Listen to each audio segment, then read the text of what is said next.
So when we enter a college, being a student, there is an open environment in the college where we can freely mingle with the people of opposite gender.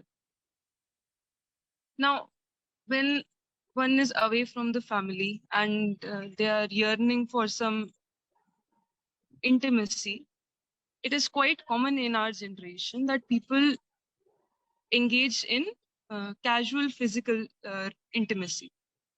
So, is it, according to you, is it right? Is premarital sex or this casual physical relations right or not? The question is based on a few assumptions, Chetna. You have asked about premarital sex. If the center of the question is marital, then why not begin with postmarital sex? That is something that you have taken as granted. Do you see the assumption implicit in your question? You're saying postmarital is okay, so I don't even need to question that. I'm questioning only premarital. Let's begin with postmarital rather. So you're asking me, is premarital sex okay? I'm asking you, is postmarital sex okay? Please tell me. Depends, right? Who will, That's the answer. Depends. depends. Depends. Is postmarital sex okay? Depends on the people who are engaging in. The same thing applies to premarital also.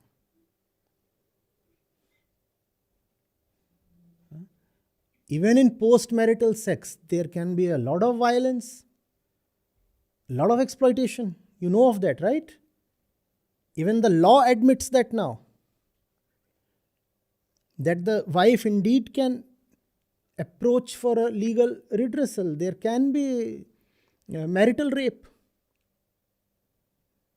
Just as there can be the worst kind of sexual encounter after marriage, equally there can be a very bad kind of sexual encounter before marriage. Does not matter. The marital word does not matter. What matters is the quality of the encounter. What is the mind like? What is the quality of the union of these two people?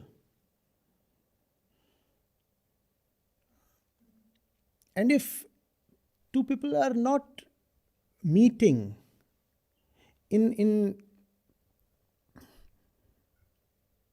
actual love, then it doesn't matter whether the thing is postmarital or premarital. It is simply just abominable. So do not approve the cultural prejudices too easily, Chetna. In India, we have boys and girls who preserve their chastity and then literally hand it over to a stranger post marriage. Equally, we have boys and girls who just go for casual flings while at college. And they just bring each other down in all this. Don't you see all that happening in not only in the metro cities now, it's happening everywhere. And it doesn't even wait for the college days to come. It now begins in class 8th, class 6th, the nibba nibbi affair, as you call it these days. So a class 6 girl would say, oh, that he's my boy. And the boy belongs to class 7. The boy says, that's my girl. And together these two are even trying to have some kind of physical thing. No, that's just an abuse of the body, is that not? You do not know who you are, you do not know what life is, you do not know what relationship means, you do not know what to relate to the other for, and you are just trying to emulate something you saw on the screen, something that the adults were doing, and you want to copy that. All that is so nonsensical. Equally, what is happening after the marriage is just so life degrading. It's just that what happens after marriage is approved by law and religion and society. So we don't want to talk about that. We say it is legal. We even say it is sacred because it is sanctioned by religion. The priests or the Maulvis or they were present when the ceremony took place. So now, even if they have the worst quality of physical encounters as husband and wife, all that is okay. That is possible.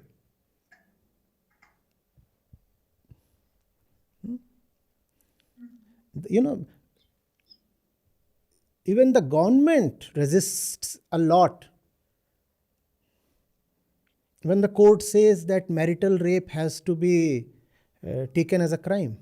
The government says if you turn that into a law, then the family system will collapse. They do not know what they are admitting. Otherwise, why will the family system be threatened if you make marital rape a punishable crime? But they are saying, no. Don't turn marital rape into a legal crime. Otherwise, the family system will collapse. Look at what that implies. Families are built on. It's not even about the family system. It's about the quality of individuals. We are not raising conscious individuals. An unconscious man, an unconscious woman, they reach the age of 25 or 30 or sometimes just 18 or 20, and they get into that nuptial arrangement. The sacred vows and the ceremonies, and they are declared husband and wife. What is this? An exercise in unconsciousness. Nobody knows really what is going on. Since everybody does that, since it has been traditionally happening, so we too will do this. And after that we will have sex. What will be the quality of that union?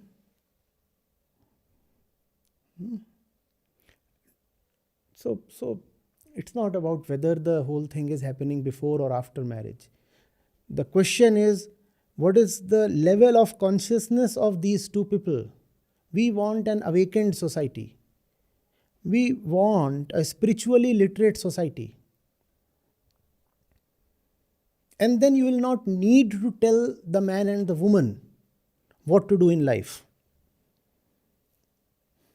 They will know the decisions to make, they will know the partner to choose, they will know what the body means, they will understand where lust comes from, they will know the purpose of life, they will also know the meaning of attachment, and they will know what to avoid. They will also know what to get into.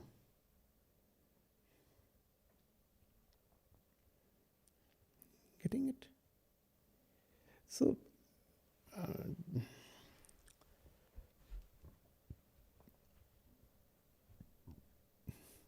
we have to educate our youngsters,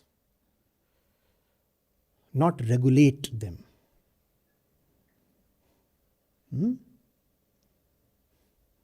You need to mentor them, not police them.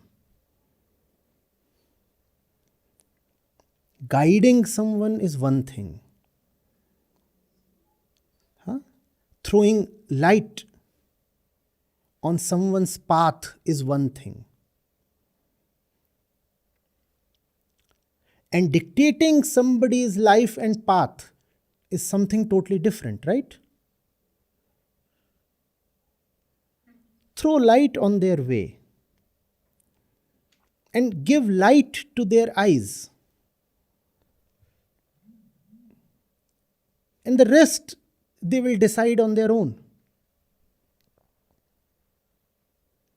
And they have to. Otherwise, it's a disgrace if you have to handhold a young man or a young woman. To be young is to no more be a kid, right? So maturity is the hallmark of youth. If a young person is not mature enough to make the basic decisions in life, then the society is answerable. What kind of youth has the society raised? What was the quality of education? What kind of influence did the environment have on the consciousness of that young person?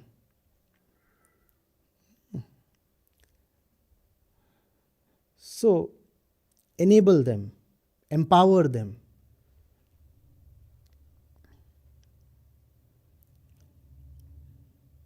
Not condition them, not dictate them.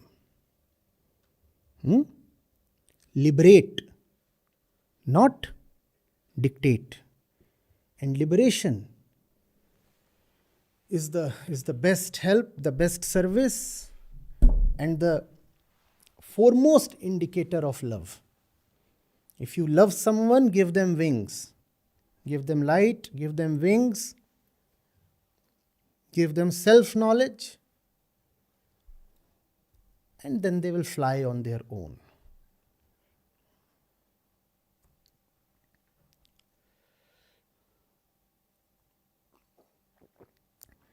All this is not sounding convincing, is it? It is. So you said two things. In the previous question, you said that body identification is the root cause of most of the evils in the world and in myself as well. So, and body identification is strengthened by identifying myself as the gender. So, I want to understand this a bit more.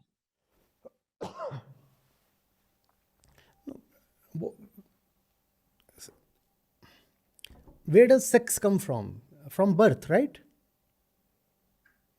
When the kid takes birth, you immediately mark M or F.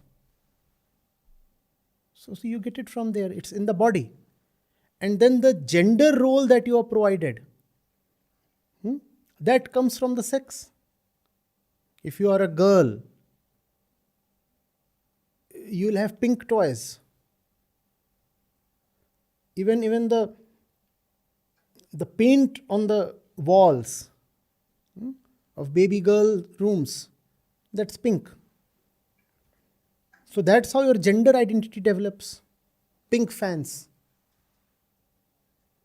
and dolls and soft toys to play with. No guns, no tanks. We know of these stereotypes, right? Boys get police cars to play with. Girls get dolls and frocks to play with. So that's how this thing develops, and the basis is the sex that you are born with at the time of birth. It's a sticky thing that carries on from there. Your very language is so sex-centric, is it not? You don't address a person just as a person. You say he, she, aya, I. As if the person is nothing sans the gender.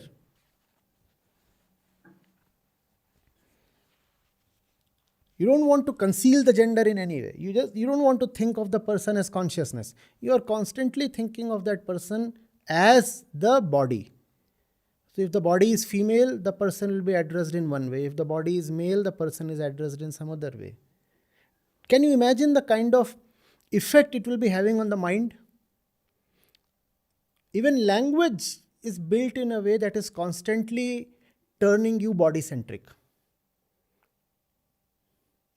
You are just sitting reading a book, and when you are immersed in a book, you are no more a girl. You are just pure consciousness engaging with the author, engaging with knowledge, right? You're sitting immersed in a girl. And someone comes and says, "Kya pad rahi hai?" What have you been reminded of? What have you been reminded of? You have been reminded of your gender. See what language has done. It has turned you into a woman. You were the consciousness and you have been made a body. Getting it? So that's the principal battle you have to fight in life. To identify, first of all, with consciousness rather than the body. The body is just a fact. The body is not your reality. And the body is not at all your destination. The body is something that biology, Prakriti, has given you. It's an irreversible fact. Okay, I'm born a woman. But that's something I start out with. That's not something I want to end at. The body can at most be my beginning point. It cannot be my destination. And I cannot decide my beginning point. You do not decide your chromosomes. You are born a woman. You had no say in that. That's okay. But you have all the say over what you want to be in life. And what you want to be is something very gender neutral. You have to be liberated in life. And liberation has no gender. Liberation is when you transcend your gender. Right? Truth has no gender. The sky has no gender. Freedom has no gender. That's where you have to reach. So you begin as a woman, but you have to reach the sky. You have to transcend your gender. That's the purpose of life.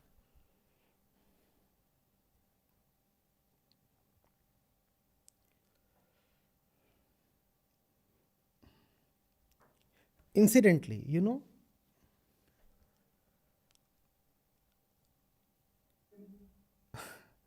the word beauty comes to my mind. You know who is the most beautiful woman? Who has transcended her womanness. A woman who lives by her feminine traits, her hormones and the rest of it and the social conditioning, just cannot be beautiful. At most, she can be physically attractive. But a truly beautiful woman is someone who has transcended the sex and the gender identity. That's when you have beauty. The same applies to men as well.